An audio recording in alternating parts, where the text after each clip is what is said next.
जय हिंद श्रीमान। मध्य प्रदेश देश में अपने नवाचारों के लिए जाना जाता है।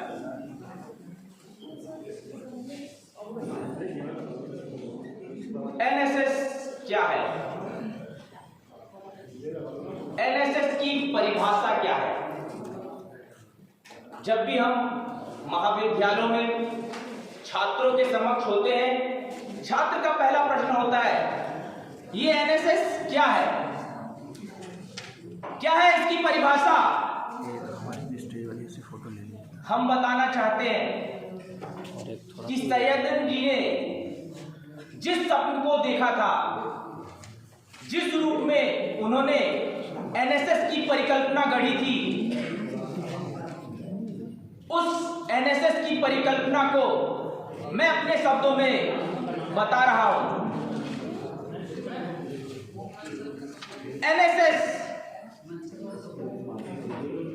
समाज को व्यवस्थित करने की एक वैज्ञानिक योजना है।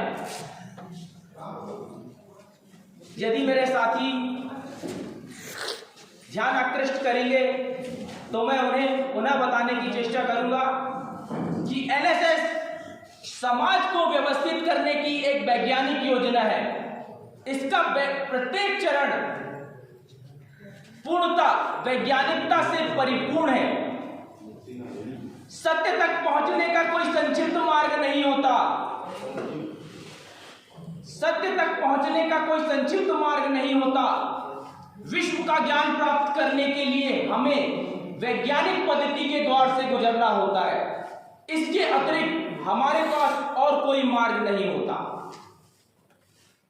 एनएसएस का जो मूल है, जो सैयदन जी ने देखा था, वह अपने शब्दों में मैं बयां कर रहा हूं। जिस तरह विज्ञान में पद्धतियां होती हैं, अवलोकन, निरीक्षण, परीक्षण, वर्गीकरण, सत्यापन, सिद्धांतों की स्थापना की जाती है, तथ्यों को खोजा जाता है, कार्य कारण संबंध लगाए जाते हैं, पुनर्परीक्षण किया जाता है, उसी तरह हमारे एनएसएस की जितनी भी गतिविधियां संचालित होती हैं, सभी शोधपूर्ण हैं, शोध पर आधारित है। जब हमारा विद्यार्थी गांव में जाता है, गांव की समस्या का अवलोकन करता है, निरीक्षण करता है, उसे फॉर्मेट में अंकित करता है, डाटा कलेक्ट करता है, सूचनाओं का संग्रहण करता है, तो व्यवस्थित वो एक कार्य योजना का निर्माण करता है। व्यवस्थित रूप से वह वैज्ञानिक पद्धति के प्रत्येक चरण का इस्तेमाल करता है। एनएसएस का उद्देश्य मानवतावादी है। एनएसएस का उद्देश्य राष्ट्र के संविधान के उद्देश्यों को पूरा करने वाला होता है।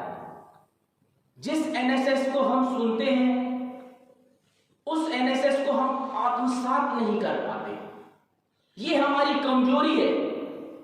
एनएसएस का लक्ष्य, एनएसएस का प्रेरणा पुरुष, एनएसएस का प्रतीक चिन्ह, एनएसएस का वाक्य, एनएसएस का अभिवादन, सब क्या है? आईना है, एक दृश्य है समाज को श्रेष्ठ बनाने का, समाज को उन बुलंदियों की ऊंचाई पे ले जाने का, जिसका संविधान निर्माताओं ने एक स्वप्न देखा था, एक खाका बनाया था। ऐसा समाज, उस समाज की परिकल्पना का पूरा दृश्य हमें एनएसएस के उस विद्यार्थी में नजर आता है, उस कार्यक्रम अधिकारी में नजर आता है, उन संचालकों में नजर आता है, जो शायद सैयदन जी ने देखा था। मैं इस कार्यक्रम में उपस्थित मेरे साथी कार्यक्रम अधिकारियों से यह निवेदन करना चाहता हूं कि एनएसएस जीने की जो कला श्री राहुल सिंह परिहार जी ने जिया है, क्या वो जीवन हम नहीं जी सकते? वक्त लगता है रमने में, गाड़ी भी जब चालू होती है तो कुछ समय लगता है उसे, और जब रम जाता है तो वो अपनी गति पकड़ लेता है, गतिमान हो जाता है। तो मैं आगे बढ़ते हुए बात प्रारंभ करता हूं एनएसएस के ब्रांड की, श्री राहुल सिंह जी परिहार की। ये एनएसएस को जीते हैं, इनके व्यवहार में एनएसएस है, ये एनएसएस मन है। हम प्रशिक्षित मन है। प्रशिक्षण और मन, आत्मसात किया हुआ मन, व्यवहारिक जीवन में प्रयोग किए गए मन, भिन्नता है, दो अलग अलग चीज है।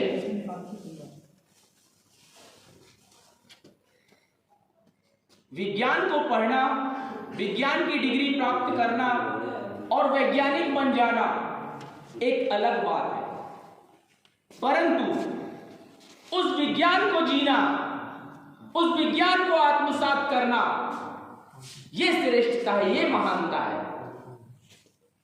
मैं अपने साथियों से गुजारिश करना चाहता हूं कि हमें यही मन लाना है, हमें श्री राहुल सिंह परिहार जी का मन लाना है। हमें इस मध्य प्रदेश में, इस राष्ट्र में एनएसएस के मानवतावादी परिदृश्य को लाना है, हमें प्रत्यक्षवादी वैज्ञानिक परिदृश्य को सामने रखना है। एनएसएस को व्यक्त करने का सर का जो तरीका है वो वास्तविकता में वैज्ञानिक है, व्यवहारिक है। हमने प्रशिक्षण प्राप्त किया है, हमने सूचनाओं का संकलन किया है, मात्र सूचनाओं का संकलन, मगर ये हमारे अंतर्मन में नहीं है, हमारे व्यवहार में नहीं है। हम सूचना के संग्रहकर्ता हो सकते हैं,